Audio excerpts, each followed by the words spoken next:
So Iansan's drip marketing basically just came out, and with that I'm sure you're questioning how to pre-farm for the GOAT of Natlan, as well as what her best weapons and artifacts are going to be. Hello there, Flip here, and today we're going to just be giving a quick build guide on Iansan, as well as go over her ascension materials so you can start preparing for her now in advance, as well as give a general stat guides to what you're looking for. But before we do that, as always, if at any points during the video you're entertained or informed, make sure to drop a like and even consider subscribing, as I talk on various topics regarding Genshin's meta and I'll try to keep you updated. Shout out to all my lovely channel members, I appreciate all your support so much. And also, hi, Seedreen and Mizuki are currently here, so if you'd like to save yourself some cash, then you'll love today's sponsor, Loot Bar. Loot Bar is a very safe and secure service I've been using for a few months now that some of you may be familiar with, as it allows you to buy Primo Gems at a 23% discount. And it doesn't need any of your passwords or personal information, I just need to type in my UID, select my region, and would you look at that, in only 3 minutes I've received my gems. I got the 3,280 Primo Gem pack at only £36.8, which saves me some money from the original price. Other creators also endorse the site like No Cap, Trident Shotgun, Mordex, and yours truly. Loot Bar essentially will act as a gateway using a VPN to cut down on the cost of gems by removing certain taxes, whilst going through the official top-up methods for the game, which allows you to enjoy the benefits that you'd get in-game like the top-up bonuses. So use my link in the description below to get 8% off a new user coupon on your purchase. Thank you Loot Bar for sponsoring, and with that, let's get back to the video. Alright, before getting into the build guide, let's quickly cover Iansan's ascension materials in case you wanted to get a heads up on farming. Iansan isn't the poster 5-star of the Collective of Plenty, so they didn't give a fuck about whether her boss was going to be the Collective of Plenty boss. So for her boss materials, you want to kill Papilla, everyone's favorite boss. For common enemy drops, she thankfully uses the whistles dropped by the human enemies. I have literally thousands of these and none of the Saurian beast toenails, so this is a huge blessing for me. Iansan is Electra, so obviously she will use the Electro Rocks. And as expected, the only thing you can't pre-farm on Iansan is the local specialty item. It's a Collective of Plenty exclusive and will be released in 5.5. For talent, she's going to use this Arlecchino material for her higher level talents. For her books, she has the Monday and Thursday Natlan ones. Iansan thankfully only really needs her burst talent anyways, so I would only really focus on farming enough to be able to crown her burst on day 1. Both her skill and normal attacks don't really do anything for her, in which we're now going to be briefly going over the important parts of her kit. If you want a more in-depth look into Iansan's kit, then I'd advise you go watch the video I made 4 days ago now, regarding how Iansan plays and how strong she's shaping up to be in the meta. But to TLDR her kit, Iansan is a 4-star Electro Polearm character. Her skill is used to just recover all of her Night Soul points, which is important for her elemental burst as a strong flat attack buff is tied to it, similar to Bennett's. Iansan's burst applies a marker that will follow the active character, and it will give you either a strong attack buff based on Iansan's total attack if you manage to keep Iansan's Night Soul points high, or you get a weaker attack buff if you aren't able to manage Iansan's Night Soul consumption. The way you upkeep Iansan's Night Soul points is through moving. Every second based on how much you move, Iansan will recover Night Soul points, and Natlan characters get a slight leeway, making this much easier for them. Surprisingly enough, from beta footage, it seems that a lot of characters are able to upkeep the attack buff. Even characters like Arlecchino can get like a decent amount of uptime, as you can do N3D combos with her, which covers a pretty good amount of distance. Though even then, there are other effects like Iansan C6 that involve overcapping on Night Soul points, in which only a select few characters can actually manage to upkeep that. So TLDR, Iansan is an attack buffer that can rival Bennett with 12 to 15 seconds of uptime with her burst, and there's no circle impact, you're able to move around freely, and the attack buff she gives is based on her total attack. If you want more details, please just go watch my other Iansan video, it's more in depth. For Iansan's artifacts, she's a Natlan character, a Natlan support character, and her Night Soul blessing is easily activated through either her burst or skill. You already know what set she's going to use, and if you don't know what set I'm referring to, you need to go, there's some work that needs to be done there. But yes, Scroll is going to be her best artifact set, and I don't really think I need to explain the positives. It lowers Iansan's own energy requirements, whilst at the same time buffing her team for a very long time. Although sometimes the scroll set is taken up by another character, so if that's the case, you can use Noblesse for her, in which you buff around 10% less, so you aren't completely doomed if you can't use the scroll set. Other sets that can work for general supportive use is Instructors for any reaction-oriented teams, or if Zhilinin is holding a scroll set, then Iansan can use Petra and pick up Zhilinin shards. Basically, if scroll is free, then you should always use it, it's her best in slot. But if you aren't able to use scroll because someone else is on it, then decide which alternative set is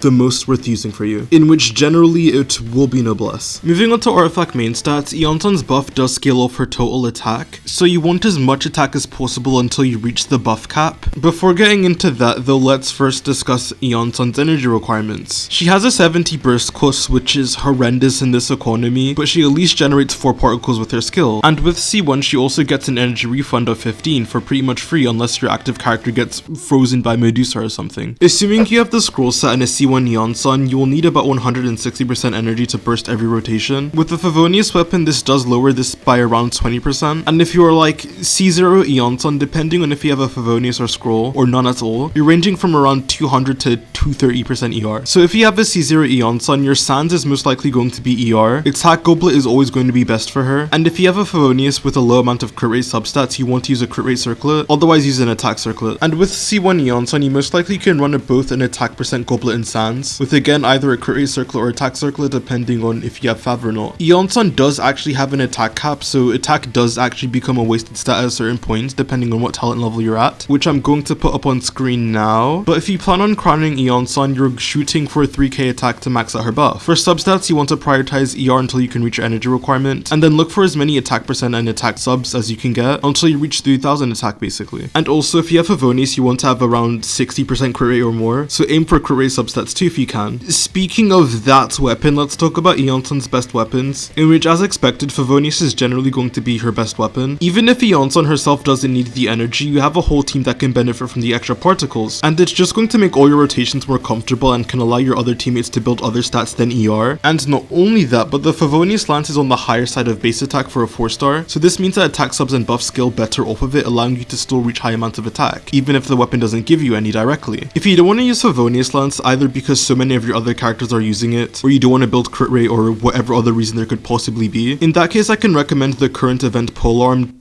Oh fuck me. The current event polearm Tama Yurate. It shares the same stats as Favonius, but instead of having an energy focused passive, it's attack focused, giving you 40% attack for free, which can allow you to hit those high attack breakpoints or use an ER sense if you're already at the attack cap with this buff. Surprisingly enough, a lot of the 5-star weapons don't do that much for Iansan. Iansan doesn't need any more than 3000 attack, which even Favonius can get around 2900 very realistically, and Tama Yurate has no problems getting 3000 attack, even accounting for ER. So a weapon like Calamity offers nothing really to Iansan, as you'll go over the amount of attack you need. Skyward Spine is literally just worse Favonius, and Engulfing Lightning again overcompensates for the amount of stats Iansan would actually need. So in this case, getting a 5-star weapon would be purely for fashion points. The 4-star weapons just synergize better with Iansan, one of which is free. Iansan thankfully really isn't all that complex of a character. Scroll set or noblesse, stack as much attack as possible and use either of the 2 good polearms for her, and make sure you're building enough energy to burst every rotation. And with that, I have nothing else to say, so thank you guys so much for watching. If you enjoyed the video, make sure to like, subscribe, and comment how you're going to be building your Iansan, as I would love to hear it and I respond to almost every single comment. Channel members, thank you for supporting my dumbass, it really does mean the world to me, and I love you all. Thanks again for watching, and I'll see you guys on the flip side. Peace.